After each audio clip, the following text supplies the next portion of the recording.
The story begins not with a single explosion, but with a low, persistent rumble of rumors that played for decades underneath the thunderous applause for one of music's greatest talents. Robert Sylvester Kelly, known to the world as R. Kelly, the king of R&B, built an empire on songs of seduction and spiritual uplift.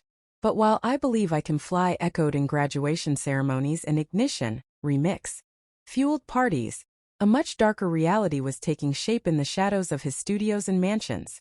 The first major crack in the public facade appeared in 1994, a whisper that would later become a scream.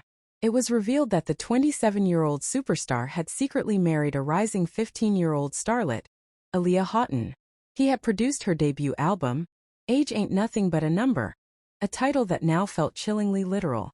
A marriage certificate was filed, fraudulently listing her age as 18.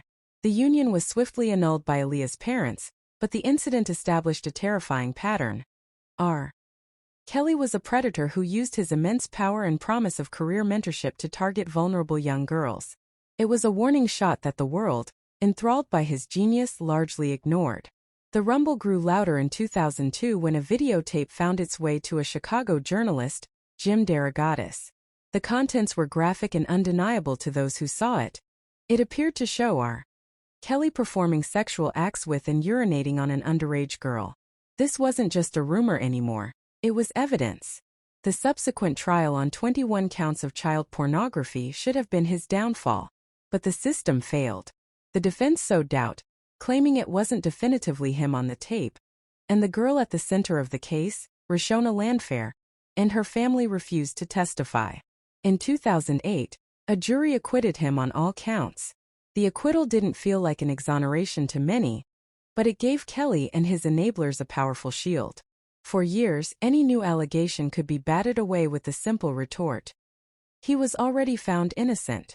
Empowered, Kelly's predatory system became more sophisticated and brazen. A disturbing subculture emerged around him, described by parents and former insiders as a cult. Young women, often plucked from his concerts or shopping malls by his entourage, were lured with promises of stardom and mentorship. Once inside his orbit, they were subjected to a set of dehumanizing rules. They had to call him daddy. They were forbidden from looking at or speaking to other men. They needed written permission to eat, use the bathroom, or leave a room. They were forced to wear baggy, covering clothes in public and to write apology letters for imagined slights. This was a world of intense psychological manipulation, isolation from family, and alleged physical punishment, all orchestrated by a man they once idolized. For years, this machinery of abuse operated in the dark, its noise drowned out by his fame. But a cultural shift was coming. The #MeToo movement gave victims a new vocabulary and a new courage. The social media campaign #MuteRKelly began applying relentless pressure, successfully getting his music dropped from radio stations and his concerts canceled. The economic pressure was turning the industry against him. Then, in January 2019, came the earthquake. The Lifetime docuseries Surviving R. Kelly aired. It was not just another news report.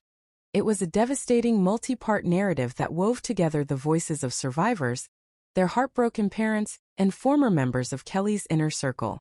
They spoke of the Black Panties pipeline for recruiting girls, the controlling rules, the mental and physical abuse, and the sheer scale of the predation that spanned decades. The public could no longer look away. The graphic testimony and the sheer number of voices created an unstoppable wave of outrage. This public fury finally spurred the legal reckoning that had been delayed for so long. Federal prosecutors, armed with the RICO statute typically used for mob bosses, indicted him. They argued that his entire inner circle was a criminal enterprise designed to recruit women and girls for illegal sexual activity. The evidence presented at trial was overwhelming. Harrowing survivor testimony, new video evidence, including one of him abusing the underage Aaliyah, and proof that he knowingly gave herpes to several victims.